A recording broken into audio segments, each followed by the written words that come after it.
All right, this is the Pro Wrestling Illustrated podcast. I'm your host, PWI senior writer Al Castle, joined as always by my co-host Brian Solomon. How's it going? Going well, Al. Happy to be here as always. It is the 250th episode of the PWI podcast, and also, I believe, right around our 10th anniversary, because I think we started in the lead up to WrestleMania 2015. So a special episode. So to mark the occasion, we've got the boss here, Kevin McElvaney, PWI Editor-in-Chief. How's it going? Is this the best you guys could come up with? Jeez. Relatively. I think I know this corpse. I realized this like last night, I think, when I was putting it in StreamYard, and it's like you got to look at the episode number, like, oh, 250. This is like a big deal. It is. We're halfway to 500. Yeah, we're sort of aware of it, and there are things we're hoping to do this year. I've talked to Stu Sachs, and he's up for coming back out, so we'll do that in the near future. But yeah, you were both on as guests way back in the day, right? I mean, that's where Brian and I first kind of really connected.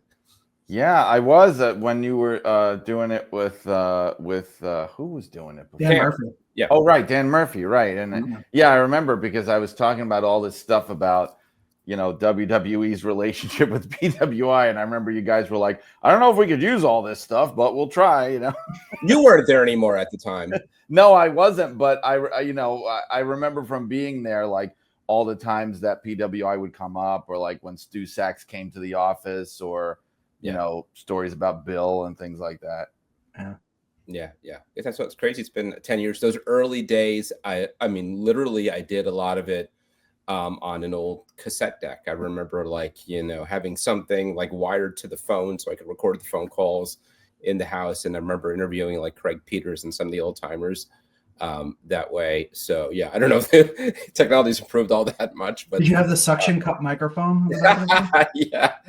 I was doing a podcast like maybe 18 years ago or so, not wrestling related. And I used to just literally have the person on speakerphone on my cell phone and just recording it into the mic on my laptop. That's how I did it. Well, I've done that many a time. Yeah, I still will do it occasionally if I absolutely have to. Backup of the right. Audio, yeah. If it's somebody that has absolutely no way or ability of getting online or anything like that, but it's rare. Yeah, but it's been fun. It's been rewarding. If you look back on the archives, it really is amazing. Some of the names we've had over the years. Everyone from Steve Austin to Kenny Omega, and on and on. I mean, really some top names. And what always the most fun thing is getting people from the magazine, both current writers and some of the legends. I think we went through not all of them, but a lot of them, and there's still names on my. Who's the white whale? The white whale for me. What's his name? The guy who Eddie Elner. That might be tricky, but we can work on it. I'm Facebook friends with him. I've asked him more than once. He has said that he would be up for it, but never figured it out. I mean, he's like a yoga instructor. I was going to say, trick him into thinking it's a new age podcast of some kind. Yeah, because I'm friends with him too on there, and he never talks about wrestling at all. It seems like he's just completely moved on from it. Yeah. Just bring up Andre the Giant statue, and he'll be right back on board again. I will try that. Yes, but thanks everybody certainly for listening and watching over the last 10 years. Hope to do another 10 plus, and it's a big a week for us in wrestling. Lot to cover. Of course, is it hyperbole to call it the biggest heel turn in wrestling? Which absolutely nobody predicted or called. This century. I'm hard. Who would have thought? It's the biggest one since Hogan, right? I mean, it's got to be. And I think you can make the argument that it is bigger, but we're going to get into that. Certainly, John Cena's heel turn and what that means for WrestleMania. We're also just coming off of a Revolution AEW, which I think are really, I was looking forward to talking to this because I think it's a really polarizing show on one hand. Some people are calling, show of the year, one of the best AEW shows ever, and other people, I think, would have very much different take on that. So we'll get into that. Right now, I want to get into the latest issue of Pro Wrestling Illustrated. I got mine in the mail a few days ago. It is our annual Japanese special with Mina Shirakawa on the cover. I joked with Kevin that this looks like one of the old WOW magazine covers. It would have fit in just fine back in the day. It's the kind of thing I left on the coffee table, and my teenage sons both took notice of. Well, you need it couldn't be a WoW cover without like gold foil somewhere. That's true. Yeah. But a lot. Mina's just Mina, and she's gonna get people's attention. It could have been just like a close up of her face, and it would have been the same deal. Yes, yeah, and she is a terrific and wonderful performer. Yeah. Yes, features about her in here, and a lot of the Japanese stars. I got to interview Takeshita for this magazine, and there's features on WWE versus Noah, New Japan in California, and so much more. Kevin, just to touch on it, we don't talk Japanese wrestling too much here. I think it's great that we do this issue over the years. I think the kind of accepted sort of narrative is that it's not as hot as it was 7-8 years ago. Peak Kenny Omega, Okada, feud, that kind of thing. But there are other things that are really exciting. I think the women's scene is probably hotter than it was years ago. What's kind of your take on where Japanese wrestling is right now? Yeah, that's got to be accurate, because there was an argument that New Japan was the number 2 company in the world prior to the birth of AEW, and that's simply not the case anymore. Not just because AEW has more of a market share, even though less of a market share than it did, but also because New Japan, it's simply not the hot selling product that it was during those times. However, it has regained some footing, and you've seen smaller gains with some of the other companies there, whether that be Pro Wrestling Noah, which has this partnership with WWE now that's discussed in the magazine. Stardom is not quite at the level where it was a couple years ago, but still doing very well, still packing some venues out and getting a lot of at least domestic pay-per-view buys for its shows. And I think what is exciting and what's undeniable is that there's this influence, and this is part of why we do this issue every year, is that Japanese wrestling is really such a part of the global wrestling landscape. It's not just its own thing that exists and, let's go check it out for what it is. We're talking about this in this issue. We're looking at WWE and Noah over in Japan. We're looking at New Japan in California running one of its shows. The crossover between AEW by way of talent like Mina Shirakawa, or the feature that you wrote, Al, and Konosuke Takeshita. And it's just, there's been this wisdom going back years that a lot of things that catch on in the US catch on in Japan or Mexico first. And there's still some truth to that. But I think you also see this generation of newer wrestlers who have been influenced by American wrestling, and Mina Shirakawa is very much one of those. So just seeing this cross-pollination and all these interpromotional efforts, I think some of the more interesting things that have been happening in Japan as of late, have to do with that, and we definitely go into that in this issue of the magazine.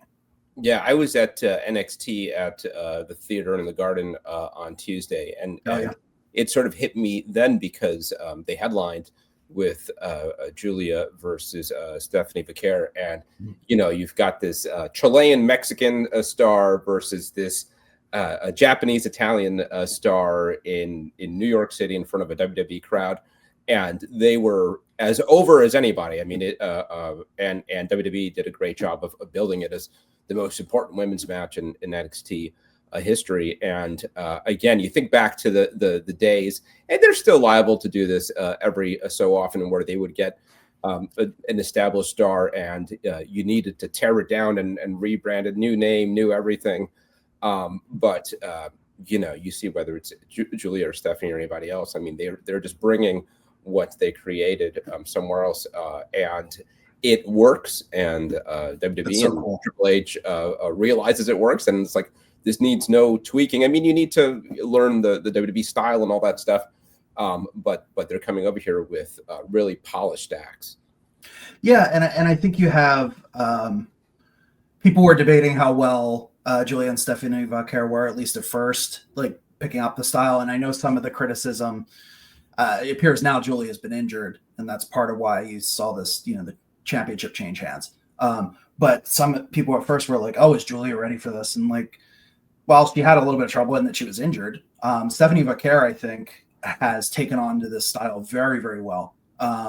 And I think it's because she, going back, is a big WWE fan, and obviously Luchadora came out of Mexico, well, Mexico by way of Chile, and then spent time in Japan as well. But she had a tryout with WWE many years ago.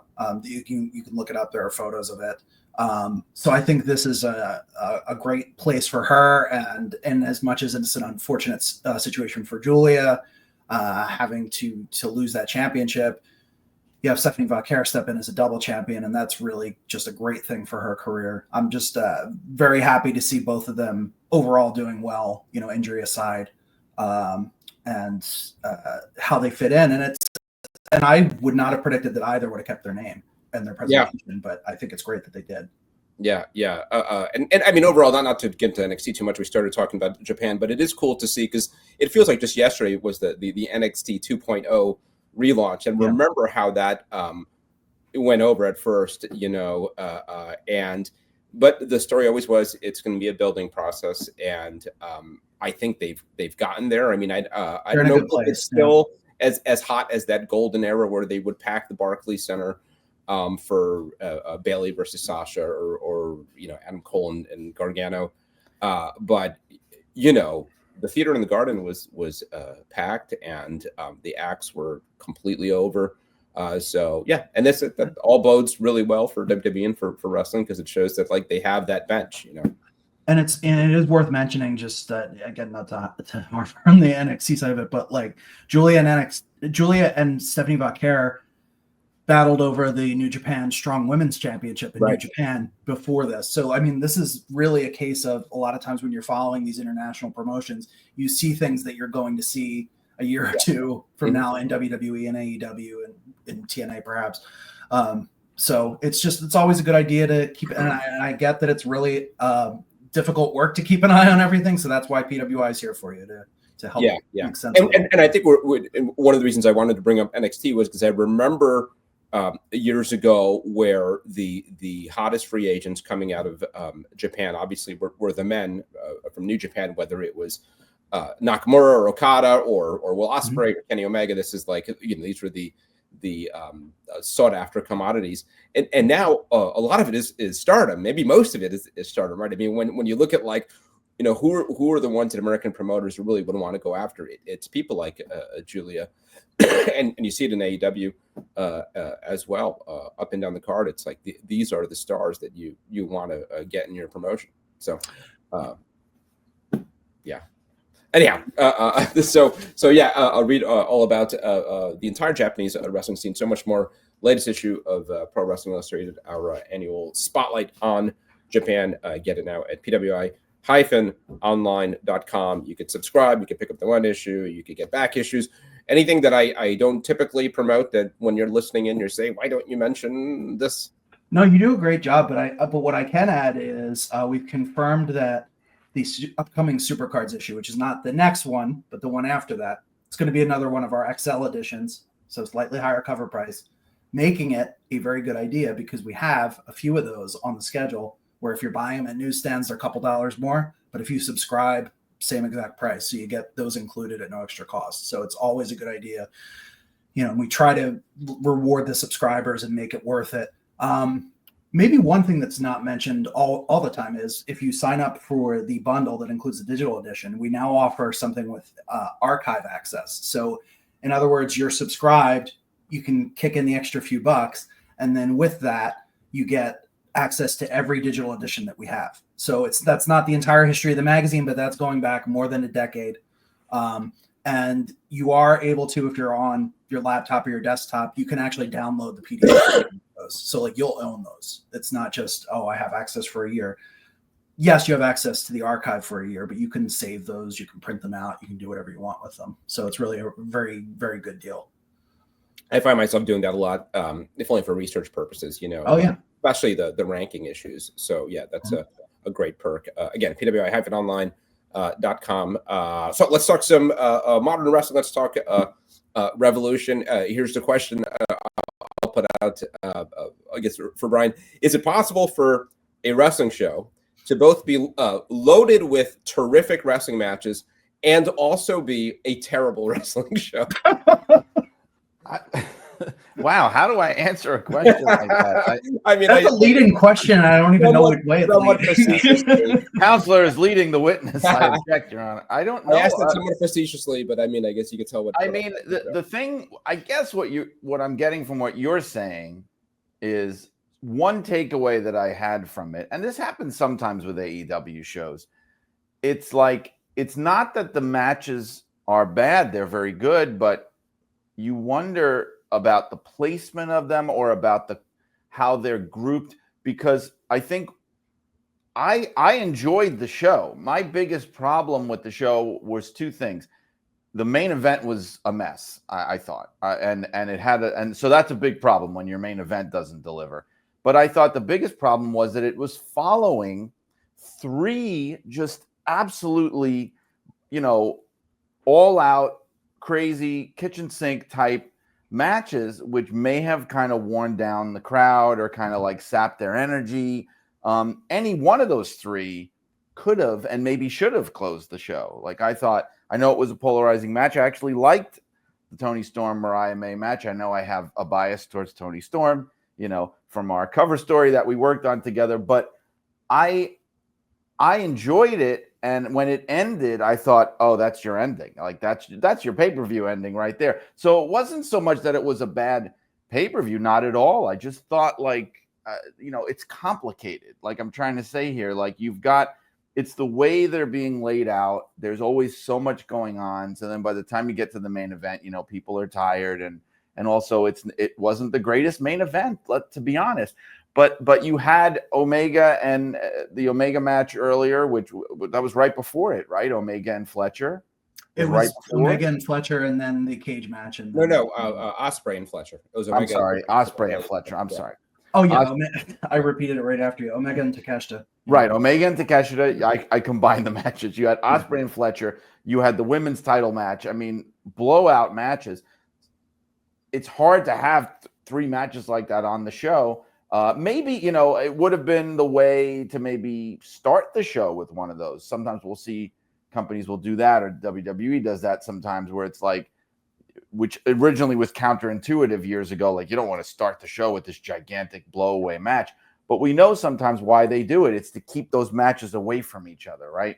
So, I mean, those were my issues. I enjoyed the show overall, though. I really did. It was just some of those kind of issues that I mean, I largely agree with you. I think where it's frustrating for me, because I think Tony Khan addressed this in the scrum after, I think he used the term hindsight, right? Like, well, hindsight. This wasn't hindsight. This was foresight. I think anybody could have. I think a good booker. People raised the concern before the show. They really What's did. that? People raised the concern before the show. Oh, Mox versus Cope is really going to main event this, isn't it? Like, well, let's go a step further, right? So, whatever I think of her, I will agree that Toni Storm is maybe the hottest act in the company and has been for a while. Very much over. The Toni Storm Mariah May feud, probably the best program they've had going for more than a year, has been well built. Here is the climactic, finish. It's literally called the Hollywood ending, right? I mean, like that, and they literally finish it with the end on a giant screen at Fans. And it was satisfying. And you know what? I really liked it too. I didn't have an issue with the blood and the gore, because I thought this is the kind of feud that calls for it. This is where you do pull that kind of stuff out. And I didn't think anything was super dangerous or unsafe. I mean, it was gory, but I think that, again, the storyline calls for it. But I was confounded at the placement of this, and how many times have we brought up, when are they going to headline a show with women? And they've had opportunities time and again, and they pass every time, and they have passed when they've had weak main events. It's one thing when, I think about WrestleMania 18, where they put Hulk and The Rock kind of in the middle, not at the end, and then they close with Triple H and Chris Jericho, and they got a hard time for that. And I'm sympathetic to them, because it's like, could you predict how the crowd would be fully for Hulk Hogan? Could you predict that they'd be dead for Triple H and Jericho when Triple H really was very over as a babyface? They rolled the dice. I think that's hindsight, and I think that Shawn Michaels and the Undertaker at WrestleMania 25, and they closed with Triple H and Randy. I think those are more justifiable. Yeah, if we had to do over again, this was you could have completely seen this coming, and I think he does not get a pass for this. Again, your hottest act, your hottest feud, Tony and Mariah, your weakest world champion in a long, long time. It's not even so much the weak world champion; it's just the angle, the program, everything around him. Because I don't mind Moxley so much. I agree. I think they should have opened the show with that. The Death Riders thing has been rough, and it's not so much a Moxley thing to me anyway. Is as you have that thing, and then you have Adam Copeland, who's an older guy now, and then you throw Christian into the mix. I mean, the most flat, unsatisfying BS ending to a show. Again, absolutely confounding that. And here's one more. I mean, it'd be one thing if they said, well, which one do we put on last? They put on Tony and Mariah fourth to last. There were 3 more matches after that. I have a theory about this, and I'll take the flack for this. But I think one of the issues, because I know sometimes when I say these things, and because I've seen it, and I've been frustrated with it too. And people have been calling this out for years, the women being minimized in AEW. And if you guys remember, very early on, and to Tony Khan's credit, he did address this, but in the early days of AEW, there was a diversity question that came up where people were criticizing the company for that, where WWE actually seemed to be making strides, and they weren't. And he addressed that, and he fixed that. I think sometimes when I see these issues, one of the conclusions I come to, and it's especially with the way women's wrestling is positioned, is this is maybe the downside of, Tony Khan is a huge wrestling fan who grew up watching wrestling. I'm not sure how old he is, but like 80s and 90s, is definitely 90s, who grew up watching it and loving it and internalizing it. And I think part of it may be that he's also internalized some of the biases and blinders of the wrestling in that time period, where he's got this idea of the wrestling he loved growing up, which I'll be the last person to put somebody down for that. That's my whole gimmick, right? But he's also sort of internalized some of the weaknesses and drawbacks of that wrestling. Like if you're thinking about 90s, American wrestling, WCW, WWF, yeah, you had Alundra Blaze, you had women that were as great as they were, could never really get the right amount of treatment or placement. And maybe he's kind of stuck in that mold and mindset of this is how you book a wrestling show. I mean, I think he was also growing up and on the forums and watching All Japan Women and all this stuff. I don't know. True. I'll only give him so much grace with that, because I think he even said during the interview this could have been one of 4 main events, but that's weak. So I tweeted, I wanted to pull it up. If you saw me scrolling a moment ago, it was for this. At 9:47 p.m. on the night of the show, weird to put the main event on in the middle of the show like this. It was before the match started. It was obvious what was going to happen. It was a no disqualification, falls count anywhere match with a feud that was already a blood feud. 3rd match in the feud. They were given less time than the matches that followed it. And I think to its benefit, because I think they fit a lot in, and they still sold everything. It wasn't like the rush from thing to thing, but it was a car crash. It was a protracted car crash, and it was just very good. And by the way, I did look up this morning. So the new Wrestling Observer newsletter, and not the ultimate say on what a good match is, but all 3 of those matches that preceded the main event got 5 stars. The main event did not. Didn't even get close. It was 3.5 or 3 3/4, something like that. I think that's generous. I think the main event was kind of a drag to watch. I think it's partly due to positioning on the card, partly due to the way the feud is played out, and partly due to that screwy finish, which I think if nothing else, I'm glad at least the clipboard has been gotten rid of. I think that was a liability, and I don't think Cope or Christian Cage, pushing 50 and in their 50s, should be the world champion of this promotion. Yeah. I think that sends the wrong message. So I'm a little bit as screwy as that finish was, I sort of get why they did it, but it was just to end the show like that. The only thing they could do to send the fans home happy was have Swerve Strickland come out and do what he did. Yeah. But, it doesn't make up for it. I think structurally this show had some issues, and match quality wise, the main event wasn't great and the tag match was a little bit meh. But other than that, it was a really good show in terms of matches, and it had a little bit of everything for everybody. It had, I think the Ospreay Fletcher match could have benefited from an editor and being about 10 minutes shorter.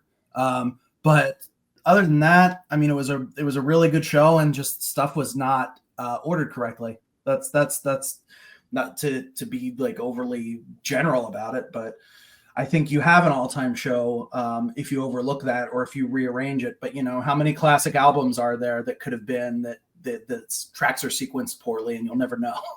Yeah. Well, but I think it keeps it from being an all-time show. I mean, I don't think you can have this many, and it's not nitpicky. This is really important stuff, and I think it does outweigh the good. Otherwise, what you're talking, look, I could go see an indie show with tons of great moves and work rate.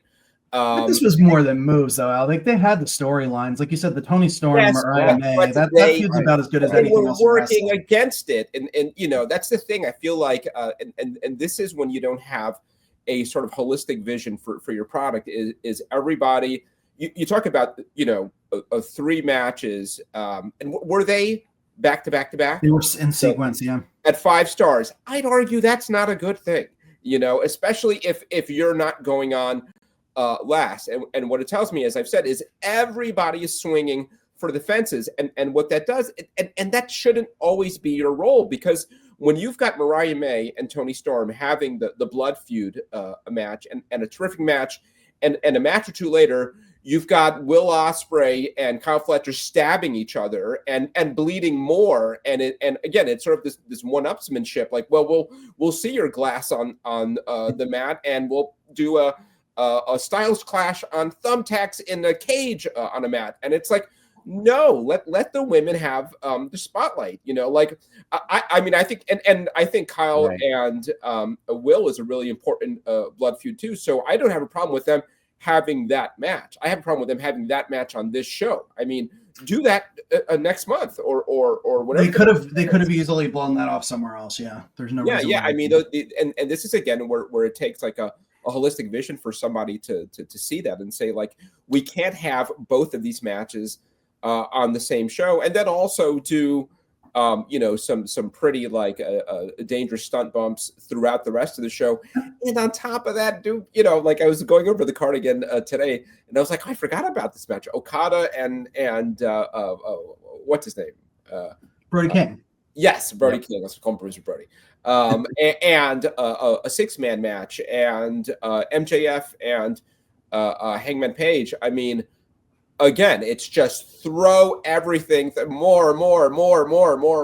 I get your point about the blood feud with the 2 matches, and I do largely agree with that. I think there's no way you could have them on the same show, but you need more daylight between them, because you would have to have, think about something like an Elimination Chamber show. It's arguably overkill to have 2 Elimination Chamber matches, but if you have one on at the beginning, one on at the end, it's not so bad. You do something like that.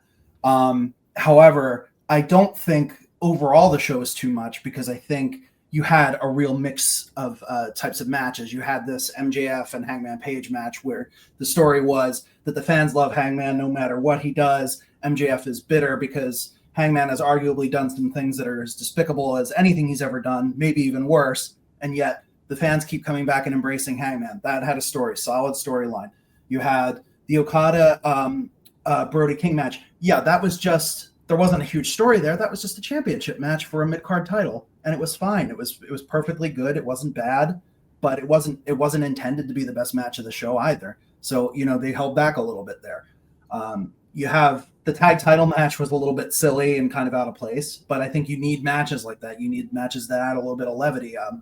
I mean, I think you arguably could have had that match that was on the pre-show with the Costco guys. You could have had that somewhere in the middle of the card and sacrificed one of these other matches, just to, again, in the interest of adding a little bit more versatility to the card. But, you had those. You had The match between Swerve Strickland and Ricochet, which I thought, again, another very different type of match. I forgot about that one. There was also the Mercedes. Well, just because you forgot about it doesn't mean it wasn't good. No, that just means there was a lot of wrestling. That, and I think you said it. I mean, you talk about needing an editor. I mean, Real quick, give me every match from WrestleMania 17. There were a lot of them.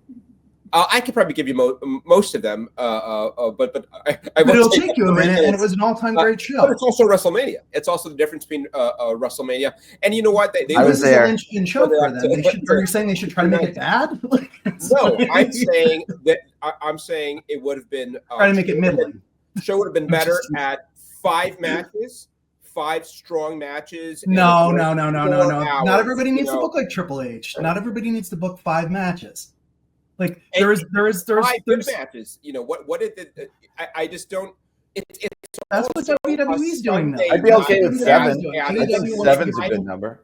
I just think I like 7 matches. 7's good, okay, but where do they end up? I don't even know. I mean, is it 9 maybe? I mean, with the 0 hour, who can tell? 27 or so. Yeah. You know. I don't know. Well, the thing is, Kevin, one thing you said though about moving some of those matches onto the main card or doing something. Because I don't mind it so much. I know that there should be a happy medium somewhere, but they had you don't need to have an hour and a half pre-show. No, that feels like so excessive. Like, sort of figure out what you want to do. You know, like what card you want to have. It's almost like a way of like having your cake and eat it too. Like, wait a minute, we've got even more matches. Let's have more. We'll just put them on the pre-show. Make it an hour and a half. You know, it's like that kind of thing. Instead of like, let's really focus. Put the best matches on this main card, you know, and then if we got a couple, we could put them on the pre-show if we want. But it's a lot. I don't know if you need to go the 5-match route. I get that. But, like, there's got to be some type of middle ground somewhere where you can make things, because then, like we said, you could make things breathe a little bit. You can make them feel important so you don't have 3 gigantic emotional We should have 20-minute entrances, and we should have like another 10 minutes of commercials between matches. I get where this is going. Make sure that they walk as slowly to the ring as possible. Yes, and there should only be time for 1 women's match. So and you can go to the bathroom and get something to eat before the match starts, you know. I mean, I do appreciate the time to get something to eat. I will not lie there. Right? but do think about it, and again, this is the frustrating part. It's sort of like when you watch a movie. I mean, I've had this criticism of different movies over the years, where you leave a movie and you know it wasn't a good movie, but you know there was a good movie in there, right? It's like, well, if you cut this scene out and you move this here, and it's like it had the pieces of a good movie. And I felt that way about this show. It's like, all right, put the Tony match on last. Ospreay and Fletcher, as good as it is, don't put it on the show. Hold that for another show. Take out some of this filler that you don't need. You know, get Christian out of there. You know, and it's just by subtraction and rearranging. A much better show, I think. And it's just, again, it's a frustration is that, like, I feel like every bad habit that AEW does, you know, the vast majority or all of it, which is not the wrestlers. And that is the frustrating part. It's like, I feel like the wrestlers are being disserved by a lot of these decisions being made. They leaned into all of them. One other thing, we touched on this in the last podcast, but want to kind of revisit it because I felt that way again. I touched on the last podcast where Adam Copeland's AEW run is giving me Mick Foley and TNA vibes, and I felt this even more here, where again on the show loaded with like all these amazing matches and amazing performers and high stakes. The call is, well, look, you got to end it with Edge and Christian, right? Because that's what people want to see. And it's sort of like this, like, it's not about us. It's about the fans really want to see Edge and Christian. And it's, you know, I good for Adam Copeland. You know, if he loves wrestling, keep on wrestling, all that stuff. I don't think he has done his career, his legacy, much help in this AEW run. You know, I don't think he's looked particularly good. I don't think he has contributed to the product much. You know, I think he's taking away more than he's adding. I enjoyed his TNT title run. I think there were some good matches in there. Whether or not his career needed that, I mean, that's for him to say. But I think him in the main event is a disservice. I think you have so many guys who are on the cusp who arguably should be in that picture, or even superseding Moxley in that picture now. You just had Swerve Strickland set up. Will Ospreay, I think, love him or hate him, he has a connection with that fan base, unlike anybody else. Mm-hmm. The fact that they are putting so much distance between him and the world title picture is kind of ridiculous. He should have been champion by now, essentially. If you're going to say that he's the best wrestler in the world, give him the championship, but you could arguably go with Hangman Page again. I think like he's maybe more loved right now than he ever has been before. He's gotten into like kind of respected, established star as opposed to underdog status. Which really, I couldn't disagree more. Yeah, so I don't know Hangman at all. I get that that's not a controversial opinion amongst them, but I think his character arc, the fact that the fans insist on loving him can be a liability, or you can make that an asset.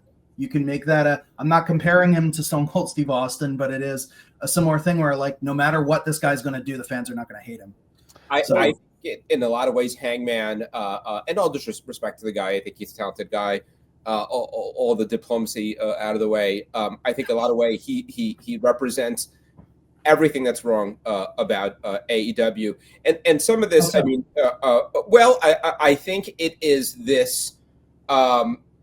The hell with the way it's usually done. I know better kind of stuff. And this was the reputation that he had with Punk to some extent. And okay, we should maybe consider the narrator there a little bit. Yes, except that I think that there is evidence to back that up. The character is, and it's all over the place. And I think you're right that he does connect with the AEW diehards, and I don't know that that's a good thing because again, it's sort of like you're playing to the audience that you already have, and I don't see Hangman Page as the kind of guy who is going to grow business at all. And remember, they put the title on him once, and it was kind of a dud, I think this idea of you don't want to cater to your existing audience is foolish, because if you have things that are working and that your current fan base likes, it will develop enthusiasm among them. Hold on. They'll tell their friends about it. They will tell their friends, wow, this is a great show, you should watch this. If they actually stick with the things that are working and keep people consistently excited, that's what grows. That's what got me watching wrestling briefly again when I dipped out for a time during the Attitude Era. Why did I check it out again? Well, because people were like, oh my God, the WWF is crazy right now. Oh, have you seen WCW? Have you seen Bill Goldberg? It's because people talk about what they like. It's not some mythical, just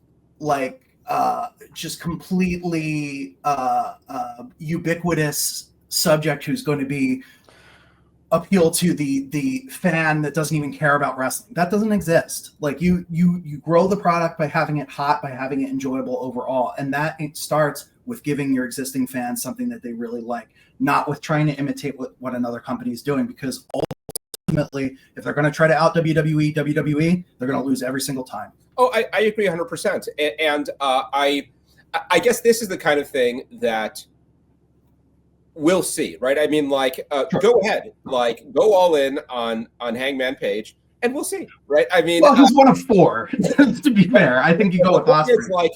If what you're saying is the truth, then he's going to catch fire, right? And his segments will be highly rated, and they'll put the world title on him, and business will increase. Do I believe anything that's going to happen? No. I mean, I don't see it in the guy. I see it more in Swerve. That said, we also had the Swerve run, and I think the work was really good. It's all to say I see a lot more potential in Swerve, and I'm happy to see him put back in the world title mix. Before I would go with Hangman Page. I don't know that and the truth is, there's no one person who's going to, reverse a course for them. I think there's a lot of. Well, there is one person who could reverse the course, Tony Khan. That's sure, the yeah, person who could reverse I the agree course. with Ospreay. I mean, it should be the project. I maybe not even disagree. I don't necessarily have a problem with them playing the long game with him because they know they always have that in their back pocket. And whether I thought it would be Wembley always though, like, won't eventually it hit? I mean, maybe they have a year. And at some point, his contract is up, I guess, and I don't know how long that right, is. Yeah. So, right, you want to do it before then. I always thought that the build would be toward a Wembley Stadium, but I guess there is no Wembley this year, right? So that's not happening. The talk is Forbidden Door at Wembley, but that's not where you crown a new champion. Yeah. No, I don't think so either. Right. So that wouldn't be Wembley, but sorry, it would be in the UK, not in Wembley. But. Yeah.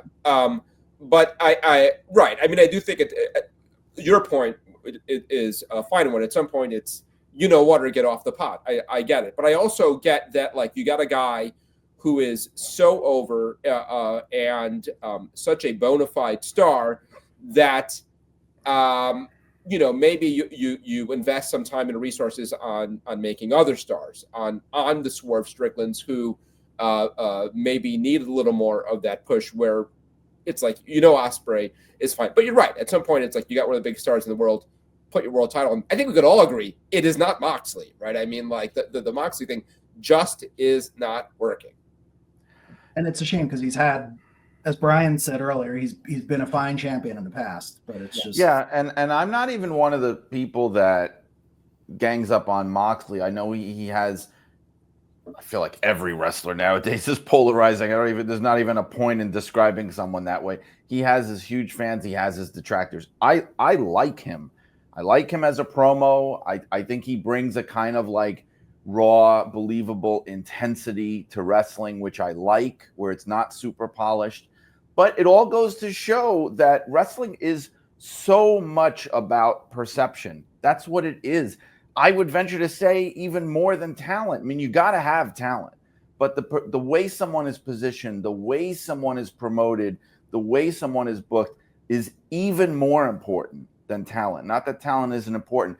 Paige is a great example. I kind of agree with both of you on this. I am the peacemaker because Hangman Adam Page to me has this it factor. He has a charisma and a natural. Don't shake your head at me now. I just don't see it. He has a thing. He's got it, and I've said it many times before. But he's one of these people where he can come across as being very hot if he's handled in the right way, and then there's other times where he feels very cold. And I feel that way about Moxley. I feel that way about MJF. He is a classic example of that. He's somebody that could be. I think his biggest weakness is size. We can't do anything about that, but he's somebody that can be. He's like he's a once in a generation heel talent, but yet to me he has never felt colder than right now, and I think that's a shame. But he and Paige, these are both guys that I feel can be turned around on a dime, depending on how they're positioned, how they're handled, how they're booked. It's just proof of that being really like the core of what wrestling is to me, more than just like this guy's really good, this guy's not as good. Like that's less important to me. Yeah, you're right, and I mean we're going to get into the importance of like casting somebody as a babyface or a heel and how it can make all the difference. But you're right, and there are people who are good at one, or good at the other, or good at both. I think it's clear that I think fans want to like John Moxley, right? I think he gets over better as a babyface, and I think to your point, it's like this is the same guy we loved years ago, and we loved his matches, and he has the same wrestling skill, and he's the same guy, but the presentation is all wrong. I agree 100%. One last thing on the Hangman Page, because I just thought of this whole idea of him like having this star power. I feel like he's one of these guys who plays the role of somebody who has the star power, and the one who it reminds me of, well, I'll leave there. EC3, right? I mean, like this is a guy who, like on paper, checks the boxes and certainly thinks he's fantastic, And again, I don't see, I never have, never will see anything in EC3. I agree with you, but EC3, like that's an example of where I'm saying like, yes, the push and the perception and all that, and the company getting behind you is important, is probably the most important thing. But I'm not saying that talent is irrelevant. So I think EC3 was a case of somebody who, you know, I just don't know if his skills as a performer or his natural charisma were up to the task of the push that he was being given. So I don't think, it's not like you could just take like a glass or a chair and turn it into the hottest star in wrestling, right? Not saying EC3 is like an inanimate object, but there's gotta be something there to work with that's good enough to rise to the occasion. And but there's a wide spectrum of that in wrestling. I think Paige has it. I think MJF has it. I think Moxley has had it for years. You know, but they're not. It just depends on how they're being positioned. I wouldn't put any of them, and I certainly wouldn't put Paige in the category of an EC3. I mean, I really do think that Hangman Adam Page is the kind of guy that there's a lot to work with there. There is a lot to work with there if it's handled the right way. Yeah. So I promise it's not about Hangman Page, but since we are getting onto this topic with presumably John Cena, baby faces and heels, I have one thing I just want to get off my chest about heels in AEW in general that I actually address in a column for the next issue, not a column, a feature story in the next issue, which I think there was some course correction done with this just before Revolution and at Revolution. We'll see if it continues on, with television, but I think there's been this problem with got to get heat on this person, on this group. No segment can end without somebody running in with at least two other people jumping the babyface at the end of the match, win, lose, or draw. You have to be pushing the next thing and why this person needs their comeuppance. And it really, there have been numerous periods where any given promotion has done this. Go back to WCW at the NWO. It just really makes, when you do it, yes, like you have a show where that happens, a show. Like, wow, that group is really obnoxious. I want to see them get theirs. If it starts to happen every week, it becomes a drag to watch. It just becomes a little bit depressing. Yeah. And I think AEW has kind of been suffering from that. So I think with some of these big babyface wins that went unanswered, they weren't jumped after the bell, they weren't attacked, they weren't threatened by the next contender. Hopefully that's the sign of them shifting the tide a little bit on that booking style, because I think it's been incredibly stiff.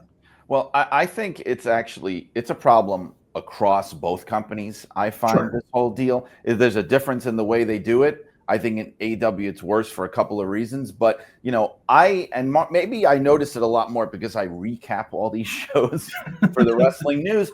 And I'm telling you, I'm looking at it and I'm just like, okay, so-and-so beat so-and-so and then got attacked by so-and-so until so-and-so made the save.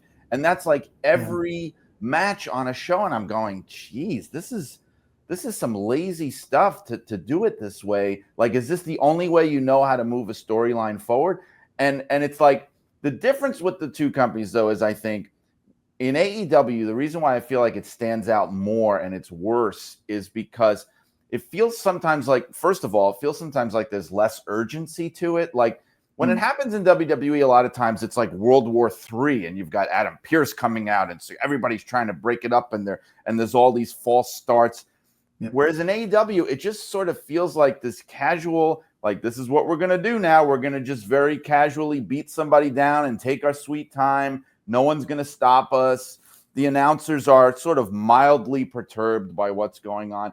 So it just feels like it's just part of the show, And the other thing about it, I think, is sometimes less is more with these things, and it can feel overbooked. So it's like what I notice happens more in AEW is you'll have somebody come out, there'll be a big attack at the end of the match, and you're like, oh my God, and then somebody else comes out to help, but then they fail, and then somebody else comes out, and then somebody else, and there's all these different like one-upsmanships, and it just makes it all just feel less memorable instead of more memorable somehow. I do think that's a problem with the overbooking of it, but I think specifically because of the nature of these segments, you tend to have the strength in numbers go with the heels, and then you kind of have like this obviously the bad guys are going to win sometimes, but when it's almost every segment, it gets even just I'm not fooled by what's going on. I don't really think that there's injustice happening, but I've been following this and covering this for decades, but it's still, you sit and you try and take it in as a fan would, because you're still a fan at the end of the day. And it becomes a little depressing to watch that over and over again. At least because they still have to sell it to you like injustice. You know what I mean? Because that's their job. It's like, at the very least, the announcers should be right. just. And I mean, I was watching WrestleMania 4 last night, of all things, and your buddy Gorilla.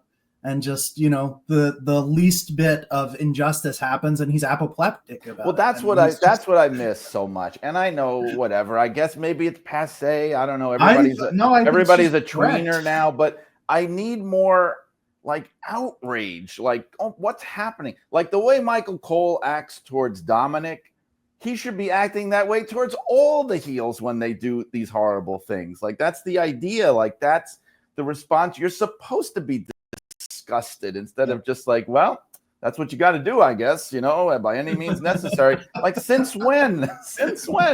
Why? I don't know. But I do miss that stuff.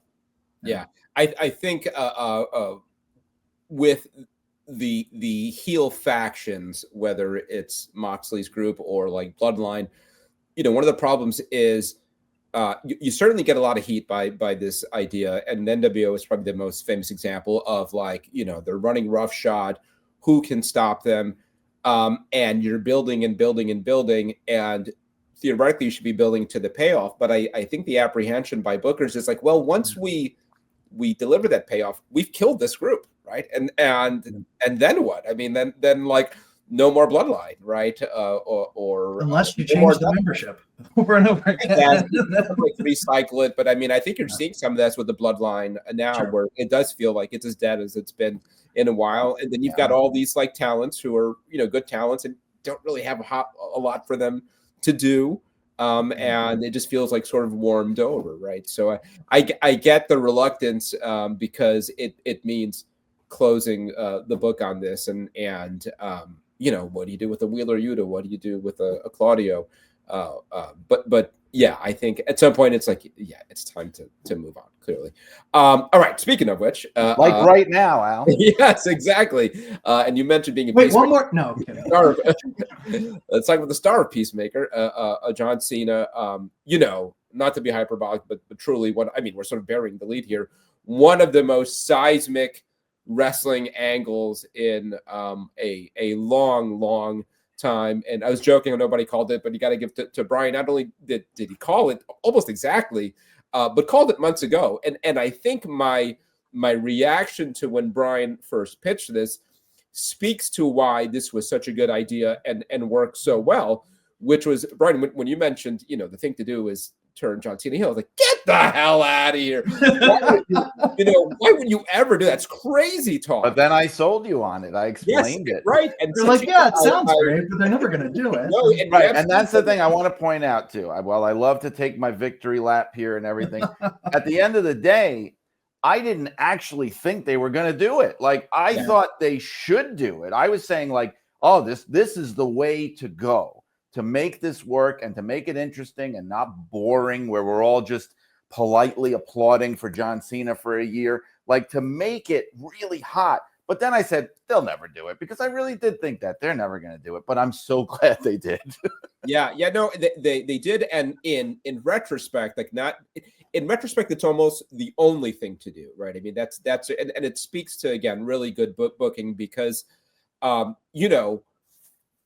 that's the most effective heel turn, is the one that is beyond unthinkable, even if once you think about it, it makes all the sense in the world and is almost the only way to go.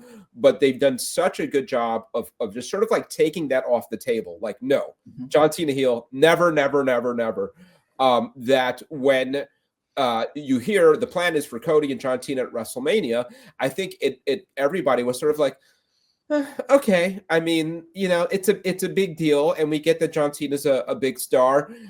It's sort of like, it's not great because you have two baby faces, and that's the fascinating thing, was everybody's assumption was that it would be two baby faces. I'll go one step further, and I mentioned this in the last podcast, when they introduced the Rock into it, my first thought was, are they turning Cody heel?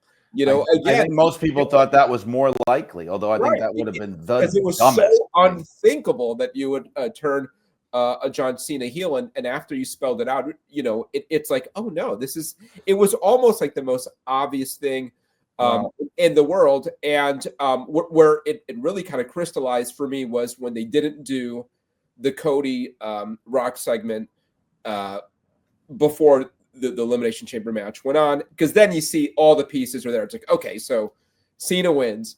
Exactly how it turned out. Cena wins. Cody comes out to congratulate him. Rock comes out to get his answer from Cody. Cena turns on Cody, which is exactly what happened. And again, and in one hand, like the most easy thing to telegraph in the world, but also speaks to how absolutely unthinkable it was for so long that they could turn John Cena heel, which again, now that it's happened, it's like, why was this such a big deal? Like, why couldn't they have, you know, nothing really happened. They could always turn him back, you know, which I think they will.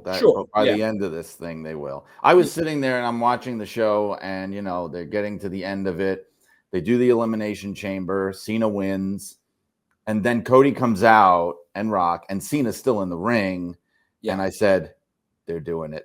Yeah, right there. Yeah. I said they are doing it. And still, it was shocking to most people. You know. Yes, I was there with. I was watching it with little kids, and I can tell you, I had, because that's where kayfabe is still alive. Isn't that great, though? I mean, as messed up as it gives you joy to see kids upset, but well, they showed that video of those kids crying, and that little boy who's saying like, "I hate John Cena," and The Rock. WWE, like, I gotta wonder. Did they?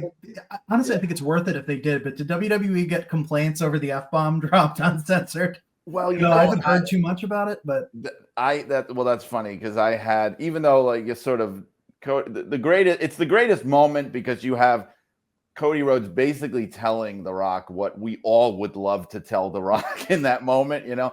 But the thing is, I'm sitting there with kids, and one of them was like friends of ours that came over and brought their kids who are in school with my son, and they're not really wrestling people. And when Cody says that, the boys, is this what they do? Of course, they love it. They're like 8-year-old boys. They're just like, and they look at their parents, and I remember like one of the dads is just like, "Don't say that word." Yeah, it's literally the first time that's ever happened. Don't say that, right? And I'm like, guys, this never happens. They at least bleep it out, right? But it's, I guess it's because it's a premium live event. But then when the turn happened, and I'm not one of these people, like, you know, when my son is 8, so he's going to be 8, so, and he believes, and I don't. To me, it's like Santa Claus. I don't believe in ruining that until they figure it out for themselves. What about Santa Claus? What'd you say? What about Santa? Oh no, sorry, Kevin. Sorry. Yeah, no. But when, for example, when the Wyatt Six thing happened with the massacre in Gorilla and the blood and everything, like, I absolutely said, I'm not gonna, you know, emotionally scar my son. I said, look, they are pretending. That's not real blood, and those people are not hurt. It's like when you watch a TV show, because I could tell he was really, really bothered by that. But to me, the John Cena heel turn doesn't rise to that occasion. Like my son was not, you know, he was sad and disappointed, but in the way that a wrestling fan is disappointed. Like he's sitting there. I'm sorry, I'm going on about my son, but I promise it's a great visual. He's got a John Cena headband and arm, whatever those things are. Those arms. Really, I think he'd be too young to really be part of. No, because I'll tell you why. To him, John Cena now is like the way Hulk Hogan was to my older kids, like in the 2000s. Yeah. He was, or like Bruno Sammartino was to me in the 80s. He's like this legend of the past, but he's still around. He's not super old. He's still there. He occasionally does stuff, and all your older relatives tell you how great he was, right? So that's how Cena is to him. I took him to see SmackDown at the Garden a couple of years ago when Cena popped up in the main event out of the blue in the dark match against Roman Reigns. So my son's there. He's got the wristbands on, the headband, hustle, loyalty, respect. The thing goes down. I look over at him, and he just has this very serious look on his face. No. He's not crying. He's not crying. He's just very somber. He gently takes off the headband, the wristbands. He sets them to the side on the armrest, and he looks at me and he goes, "Daddy, I'm not wearing those anymore." Oh my God. And I just let it be. It was just a moment. The cool thing, I mean, I don't know if it's good or bad. I mean, you always sort of lament the death of kayfabe, and there was always this thought of, what about the Make-A-Wish and all this does, and the truth is, in 2025, you really could have it all. I mean, and The Rock has proved that because, in a small way, The Rock did this a year ago. It was not as unthinkable that he would turn heel from a character standpoint. But from a business standpoint, it just seemed odd that The Rock would turn heel. But with The Rock turning, it was more organic. It was more like the audience turned him. He had no choice, right. But what The Rock showed was that I could be a heel on TV and also just sort of be Dwayne Johnson. But can I just say something? All right, because now this set me off. I'm sorry to interrupt you, Al. I know I've been talking a while, but I got to say one thing about that. And I understand kayfabe's dead and all that stuff. And the Cena turn's very different from the Rock turn in the sense that, like, those people, even in 1996, like, they wanted to murder that man. Like they were ready to jump into the ring. The fans I'm talking about. Like, no one's throwing garbage at John Cena. With the Cena turn, it's more like a shocking moment in a movie. It's different than in wrestling. How wrestling used to be. But when you shoot one of the greatest heel turns of all time, an incredibly emotional angle, and then you immediately go to this stupid presser at the end where you have The Rock, like, urbanely talking about character development and the storyline and playing a heel, and Triple H, who should be outraged, right? Talk about outraged. Oh, is like, oh, I think it was great. It was very good. It really got the fans' attention. Joseph Campbell wrote about the modern hero. This is the hero's journey. Like, dude, we don't need to hear this now. Not right now, okay? Yeah. It bothered the hell out of me, and hopefully there weren't a lot of people that stuck around to watch it. Well, I mean, again, you made the movie comparison, and some of it is maybe just sort of like adjusting our expectations, and but then John Cena kind of blurted further when he came out, and he was the heel. He wasn't talking about my character turning. Cena did the right thing, right? Yeah, because it's like you can liken it to the actor and the director of a movie doing the commentary for the DVD or something like that. But I think pro wrestling is still trying to figure that out. I think by and large, these scrums are a bad idea. They're always kind of a mess. We've talked about them. I'd rather. And they keep you there late if you're a reporter. So I mean, I'd rather they. I definitely haven't been in any messy scrums with you guys. I mean, yeah, that was a long night. Yep. So they have to figure that out. But let's talk about sort of the both the execution and now you got to pay this off. Where do you go from here?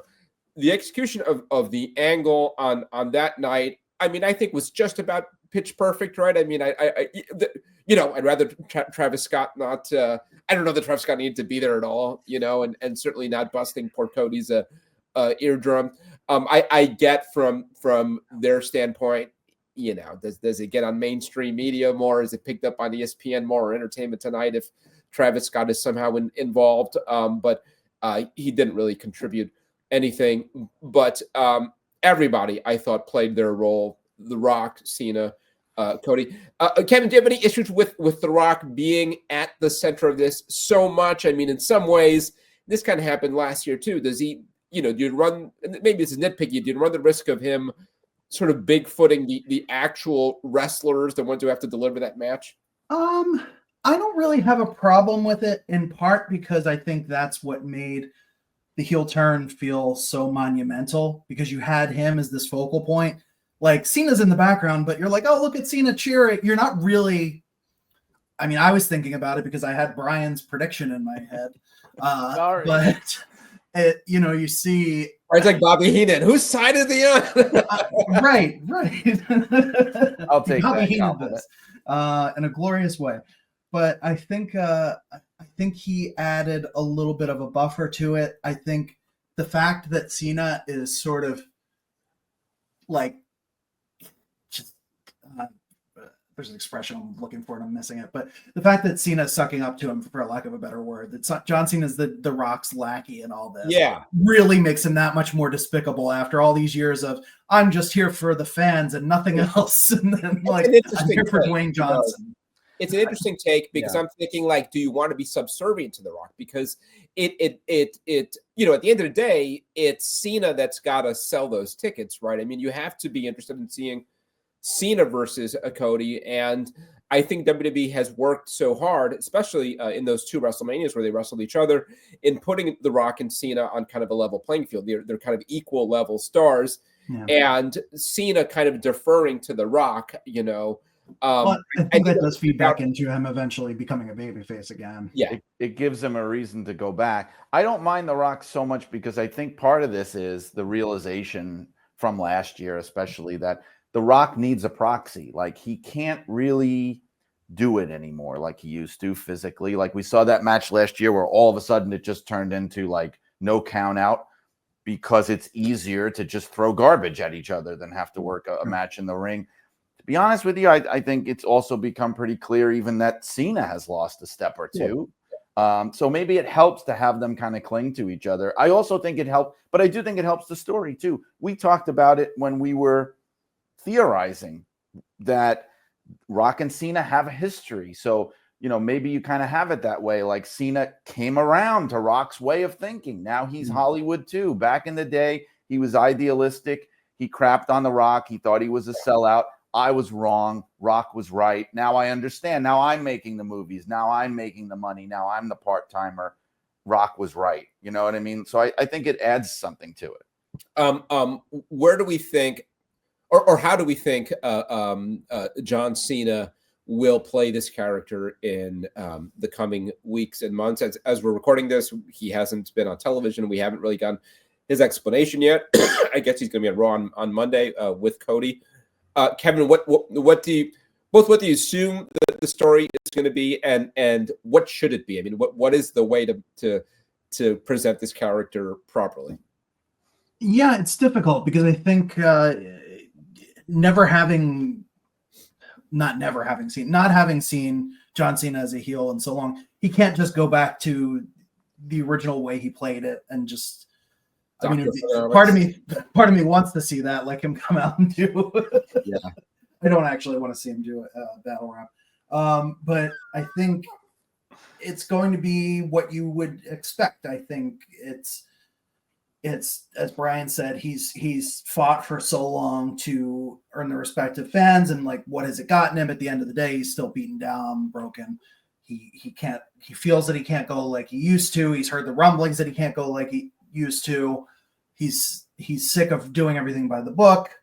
Or, you know, alternately, maybe it's something where someone like he sees Cody Rhodes trying to step into this role that he was in, and he doesn't feel that he's worthy of that role. You know, you could mix some of that in there as well.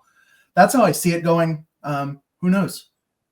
But that's how I would predict. Do you have the confidence, Brian? Do you have the confidence in Cena pulling this off? We just haven't seen him do the heel thing in so long, and he's corny, right? And I mean that sort of lovingly. It's sort of the charm. It's endearing that he's out there with the jorts and kind of the corny like dad jokes, and it's kind of worked for him.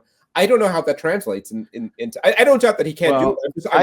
I think he's got it in him, because here's the thing. The character became like this kind of lovable cornball guy, but it didn't start out that way. I mean, it morphed and evolved. I mean, when he first of all, when he was heel, obviously, and he was the doctor of thugonomics and all that stuff. But then even when he turned in the early part of his babyface top run, he still had the remnants of that, like that, the edginess of that character. I mean, you can argue whether or not a guy whose gimmick was based on Vanilla Ice is edgy at all. But I mean, there was an edginess at least where, he was, and then it just really turned into more like I'm like Mr. Rogers in street clothes kind of thing. It turned into that. But I think he has that in him. He has an amazing sense of humor. He's a very funny guy, and he has kind of like a way of, he also has the ammunition. This is the thing. There's a lot of meat on the bone here. The one thing we haven't mentioned about his rationale for turning and everything is the fans. They've been telling him for 20 years, you suck. Yeah. And he's been smiling the whole time, letting it roll off his back. And now is his chance to say, like I said before, screw all of you. You thought I sucked. You said this. I put on a brave face. No matter what I did, half of you hated me through all of it. So why should I keep kissing up to you and saying the things you want me to say if half of you hate me anyway? Oh, now you feel bad. Now your heart's broken because I did this. Like half of you hated my guts no matter what I did. Like there's a real thing in there. Like, and I'm sure it actually did bother him a lot and he had to hide it. He didn't have he had a much better poker face than Roman Reigns. You know what I mean? Yeah. Right. Maybe he had the Kane Dewey moment. You know, maybe there's a particular show where he was reacted to in a certain way when he was trying to do one thing or another, or there was a specific sign that he saw, you know, out in the crowd the one day. And like, this was my breaking point. I never really came back from that. I tried to convince myself that I could rise above that, but I was never the same after this crowd reacted to me this way. And now I'm just leaning into it. Also, I think I'm sorry again.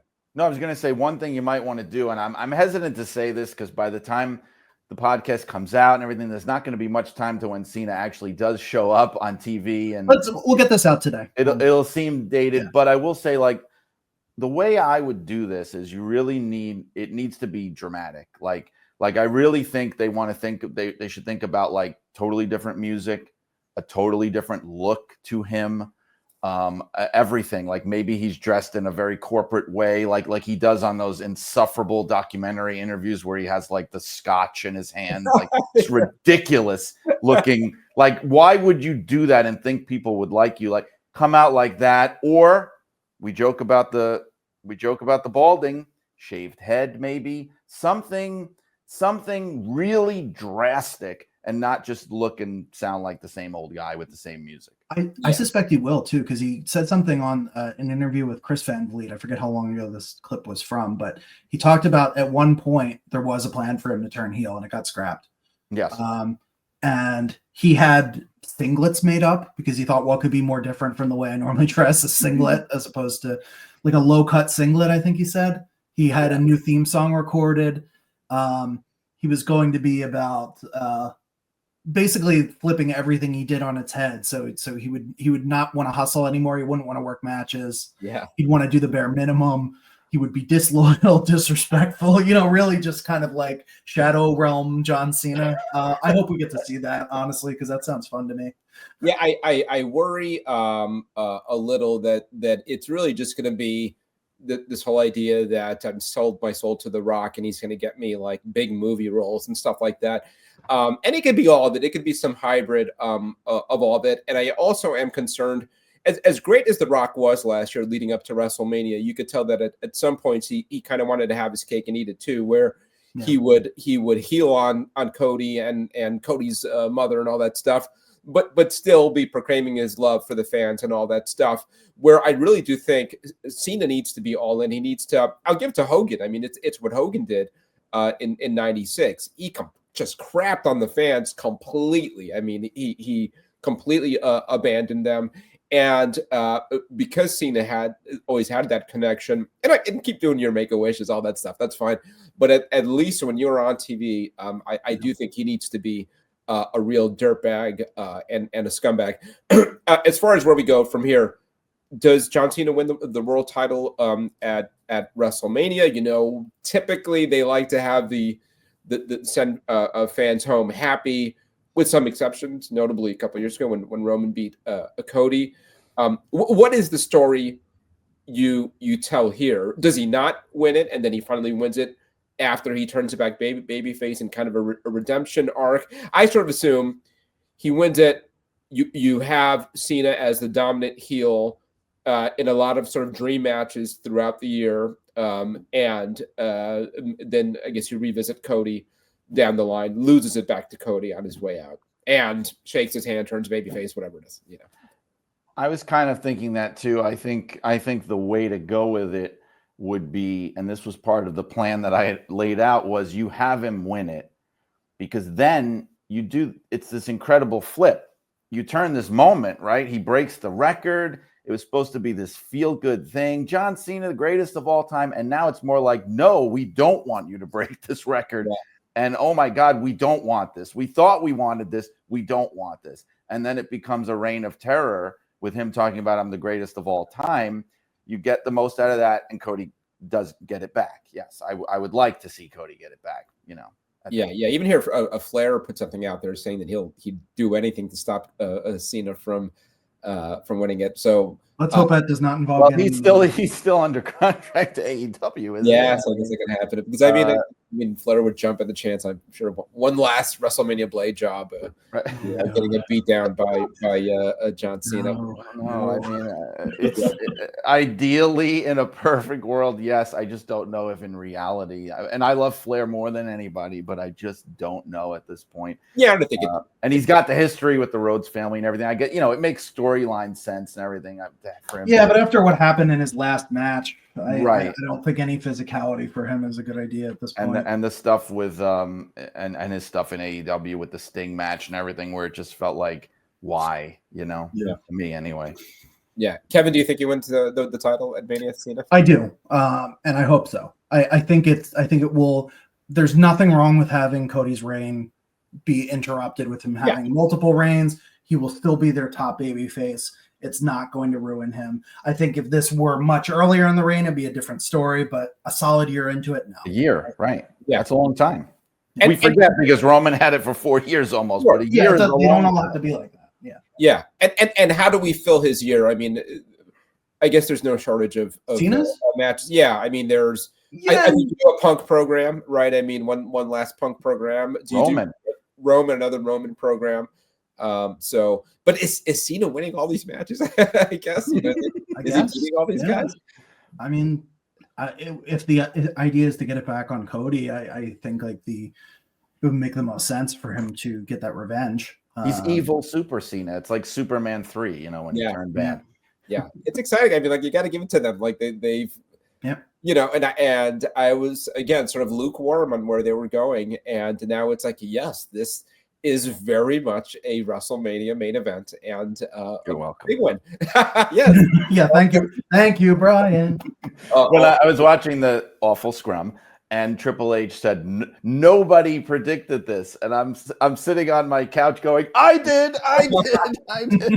Do we assume that this was the plan all along? I mean, Cena talked about how he, when we first heard about the retirement tour, that he presented a long-term storyline to Triple H, and and Triple H bought in, and then they started to apply the seeds. I do think that this is because again, what they were as a babyface, the whole Cena retirement tour, it's fine. As you touched on, Brian, as kind of like this evil reign of domination on his way out, it's a lot more interesting. Well, I don't know if you guys saw the same things I did or read, but there was this story going around that the original plan was to turn Cody, and that Meltzer reported that, I believe. Yeah, maybe that's where it originated. That Rock kind of breezed in with Gewurz and all his people and said, "This is what we're going to do," And Cody may have vetoed it. I don't know. Maybe Hunter did. Somebody was like, "No, let's not." But I think well, I'm not going to say I think. The report, I guess, made it seem like there was this internal struggle that may have even been to the last minute, with Cena being like the backup plan, but which is so weird because you would think like, God, I mean, it's so obvious what the better idea is. But one thing that gave credence to it for me, because you were talking about placement on the show and how you could tell that maybe the heel turn was coming because of how they left it for last. There was a package that ran in the middle of the show, and it was a little bit confusing, at least to me, about Cody and Rock. And it made it feel like the Cody Rock segment was coming up, and then it didn't happen. They cut to a match, and it almost made me think like, did they change the order of the segments at the last minute, and this video package was still running in the spot where it was originally going to run, but it was but they moved it. Like, I don't know if I'm explaining it right, but it made me feel like there were maybe last minute changes to the show. It made me kind of think that might have been true, although I can't imagine that they would have entertained that, but maybe they did. Well, I think what Meltzer reported was that they didn't want to do the whole soul transaction angle earlier in the night, but still have the Cena turn at the end of the night, I guess. I mean, I'm not exactly sure how that would have worked. I don't know how you do both. I guess during a face-off, like Cody comes out to congratulate him or something. Yeah. So like maybe have Cody turn him down in the middle of the show, but still do the Cena turn at the end. Yeah. But I mean, look, it worked, right? I mean, they went with the best option, I would think. So yeah, I mean, I think it makes WrestleMania a whole lot more interesting. We also, as expected, it very much looks like Roman, Seth, and Punk. I guess that's your night one main event, which I'm good with. I think that's a good night one main event. I think you put on, as I said, I think you open the entire weekend with Jay and Gunther, and Jay winning the title in the first match of WrestleMania. Isn't it a little weird to have a triple threat match just for its own sake? Like, but also look at the last couple of years of WrestleMania. They headlined night one with Steve Austin and Kevin Owens, and essentially what was supposed to be an interview segment a couple of years ago. Well, not even that it's a main event. I mean, just the match. It's like it's just a hanging triple threat. It's like, why are you interrupting this pin?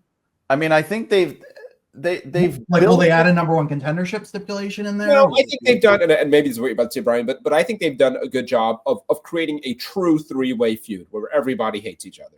I don't mind. I buy the feud. I buy the heat between the three, but I still think that just Punk versus Reigns is a stronger drawing card to me, just one-on-one. The two of them, those two personalities, and the whole thing with Heyman in the middle. I think it's a stronger match. I'm not the hugest triple threat fan, especially in WrestleMania main events, but I wonder with this if maybe part of it could be a concession to Punk's physical limitations. Rather than have him in such a high-profile main event against such a high-profile guy at WrestleMania, and God knows what could happen, we'll kind of take some of the pressure off. I mean, I don't mind the match so much. Because I feel like with all the personalities involved, it'll work. It'll be a good match. I think it's been an interesting storyline. I think on paper, I would have rather seen Reigns versus Punk one-on-one if he could do it. Yeah. You know what does bother me a little bit? It's more so that's a minor quibble, like with it being a triple threat, and also because the Rollins Punk thing feels like it has so run its course by now. Sure, no, I get that, and I mean, to me, it's just the idea of a triple threat, and the reason why there's an urgency to stop someone else from getting a pin or a submission is because there's something on the line. It's not just a match. Right. But I get pride, okay, but have it. You can build it up strong enough. It will be a good main event match. I don't like that this idea of the Royal Rumble winner getting a title shot that's the main event of WrestleMania has been so watered down. Where neither night you have two main events and you can't give either Royal Rumble winner the main event. Yeah, that's a bummer. Right. Well, I think I certainly agree. But I have a different solution. I just feel like I understand why they tend to do this sometimes, because they feel like they're booking themselves into a corner, like they're painting themselves, oh, now we're stuck with this. The same thing happened. I remember the year, it was a while back now, where Daniel Bryan won, and then he lost in like 10 seconds to Sheamus on an undercard match on WrestleMania for like the secondary world title. The Sheamus won. The other way around. I'm sorry. Yep. Yeah, he lost. Right. Sheamus won. But I think maybe the solution is maybe that whole idea in itself has run its course. Like the winner of this has to be in the main event of WrestleMania, has to get a title shot. You could just say world title shot at WrestleMania. And right. They do say, well, they did keep saying main event. And I think that's the problem. They said it over and over. Oh, now you're going to be in the main event of WrestleMania. Right. And I think that is a problem, because I don't know if to have those kind of handcuffs on the booking year after year after year after year. Some years it works, Some years it doesn't. And it starts to feel forced after a while, So I do think maybe they positioned it the wrong way. I think some of it is semantics. I think you just, and what is a main event? And, over the years, I remember WrestleMania 8 with a double main event, right? Well, Charlotte went after the NXT women's title one year when she won the Women's Royal Rumble, didn't she? Yeah. Right? Yeah. So I think, I really don't have a problem with it because what I know the way it's taken goes on last, but again, what is the main event? Also, the main event goes on last. I'm not being flexible on that. The main event is the last match. Yeah, you don't get multiple main events. You don't get winner gets a world title shot at WrestleMania. I think it's an easy solution, and they won't do it for some reason. But I agree. Say it interchangeably, But we can't say there's multiple main events because then we go back to earlier in this conversation where we talked about there never being a main event of an AEW pay-per-view with women. Well, there was a triple main event at Double or Nothing. No, it doesn't count. Yeah. Right. Not the last match. Right. In fact, honestly, even I'm one of these people like there's a difference to me between the Becky Lynch, Ronda Rousey, Charlotte triple threat, which was a true absolute main event of WrestleMania, than Sasha versus Bianca being main event of night one. Right. I do think, yes, it was the main event, but so you're a real purist on the term. I am. No, because the absolute true main event of WrestleMania is the final match of all. And because also that's the way it's treated in the way the show is presented. So, it's sort of like main event 1A and main event 1B to me, Yeah. The kind of other part of this conversation is what the main, and this kind of goes back to what we were talking about earlier in the night, what the main event is a book that is not necessarily how it is remembered, right? Because I would say that Bianca and Sasha 100%. Was the most memorable match of that WrestleMania. When I think 100%, that WrestleMania or Undertaker and Michaels or Rock and Hogan or many times over the years where it is the DVD case for WrestleMania 18 is Hogan and The Rock and not Triple H and Jericho. So but sometimes they kind of try to force it. I do think there's a reality of star power, and if you've got Roman Reigns, CM Punk and Seth Rollins in a match, you close with it. I think that those guys are closers. I'm not even arguing against having the match go on last. It's more just this ongoing thing where the Royal Rumble winner, the status of that is, and I say this because I love the Royal Rumble so much, just as a concept, it's probably the show I look forward to the most every year. It's got just an air of excitement around it, but it does taint it a little bit when you then have the winner of that match kind of like, well, okay, well now you're going to be in the undercard, you know what I mean? And I get that the opening match is a better spot than say dead middle of the card like Tony Storm and Mariah May were. I get that there's a distinction there, and that it's not, the opening match is not a curtain jerker, but the opening match is also not a main event. Yeah. So I think there's got to be some way to balance this out a little bit, or find some other way to make the Royal Rumble match feel significant apart from this phony claim to it being the main event maker, because it's, I think it's called I think it's called a world title match, world title opportunity, which is still a lot. It's still great. I just think they use it interchangeably, and your point is that they shouldn't. Words mean things. Yeah, but I do think a good aspect of this, especially having two nights and two world titles, is that it creates some legitimate suspense to who is going to win the Royal Rumble. Who would have called Jey Uso winning the Royal Rumble? Well, when you realize that winning the Royal Rumble, could mean going on, right. But that's why the problem of them wanting to have their cake and eat it too. Like, it's absolutely great to have a dark horse win the Royal Rumble. It's shocking. Have somebody who is like very, very upper mid card on the fringe of main event, like a Jey Uso wins the Royal Rumble, but then you're stuck with, now he's got to actually be in the main event of WrestleMania. Like, you can't have it both ways, either, and that's where they're in the problem they're in right now. And I don't know that they don't close night one with Jey and Gunther. I think they could. I think it might be kind of like, they're going to call an audible kind of a game day play and see where they're at and how hot Jey. I think Jey's maybe cooled a little bit. I think it also depends on what the finishes that they have planned for him too, because if Jay is going to beat Gunther, that's an amazing feel good finish to WrestleMania or to night one. I don't know where they're going to go with that triple threat, or like at this point, and it really is so like Roman's a tweener. What is he like? Is Rollins a face? Is he a heel? I mean, Punk is a face. It's just I don't know. Like it's a little more of a wild card match to me. Yeah. And this is the favor we all assume, right? Well, I was just thinking about that, Al, and I wonder how far does this favor actually get him?